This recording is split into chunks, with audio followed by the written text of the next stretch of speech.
Most real estate investors think you have to pay for background checks to screen tenants for your rental property. But that's not entirely true. In this video, I'm going to show you 4 free tools that I've used over the last decade to help me catch tenant red flags without spending a dollar. And even if you're using a paid tenant screening service, you're still going to want to check this out. Number 1 on this list is your online state public court records.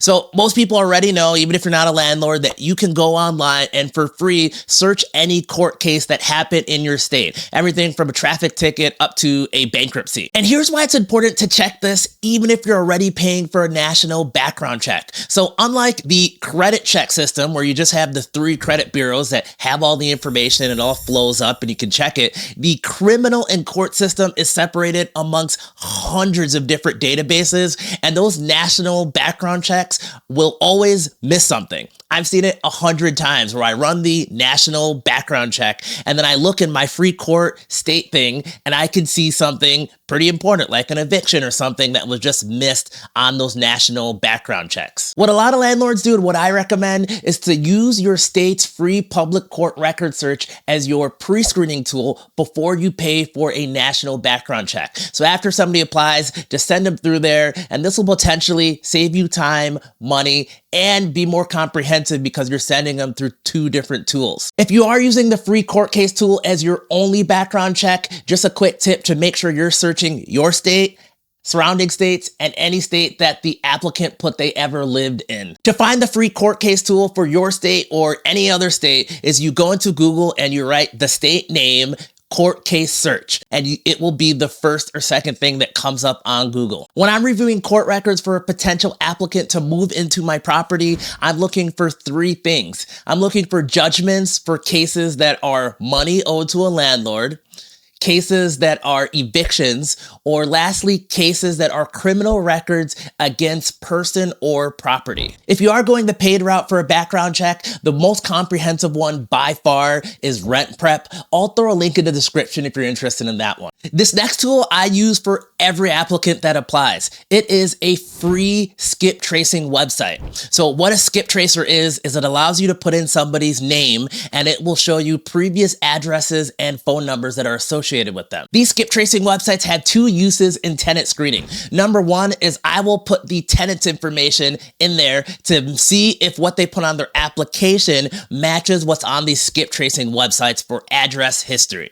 The other use case scenario is when a tenant gives me their previous landlord information. They'll give me a name and a phone number, and I'll throw that person's name in these skip tracing websites to make sure that they're actually giving me the correct phone number for their landlord. My favorite skip tracing website that is 100% free is called truepeoplesearch.com. I'll throw a link in the description so you can find it. The next thing I'm going to recommend is the most important thing to do, but you're going to hate me for recommending it. It is contacting the current and previous landlord of your applicant. Like, I know this is work and that's probably why a lot of people don't like it, but past behavior predicts future behavior. So like when you go run a credit check or a background check or any of that stuff, those are all proxy things to figure out if they're going to be a good tenant or not. But why not go directly to the source and figure out if they were a good tenant or not? Whenever I recommend to a real estate investor to contact a previous landlord, they usually have 2 objections. Number 1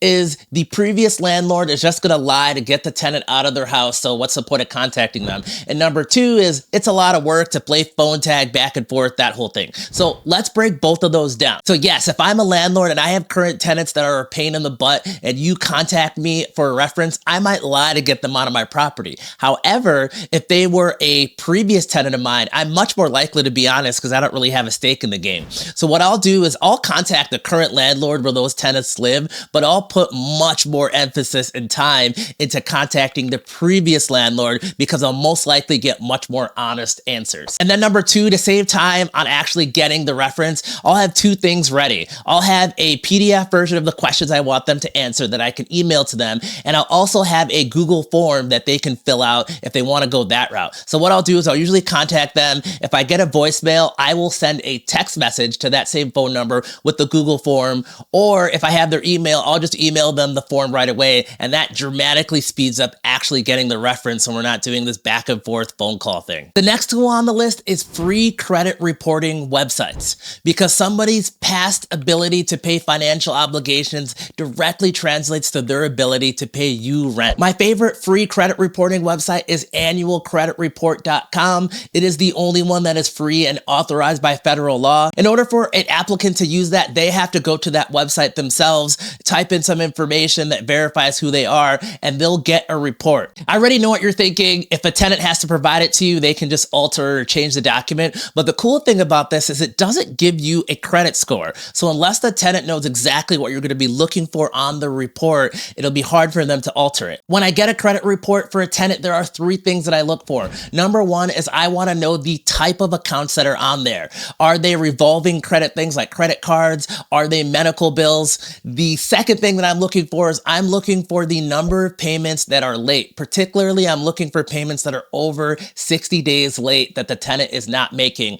And then the third thing that I look for is bankruptcies and foreclosures on their credit report. So those are my 4 tools, and I did want to reiterate, you could use those as standalone tools, or you could use them in combination with the paid tools you're already using. So if you found this helpful, I cover all types of other free or low cost tech tools for landlords on this channel. So if you're serious about your investing this year, make sure to like, subscribe, and check out the next video. I'll see you there.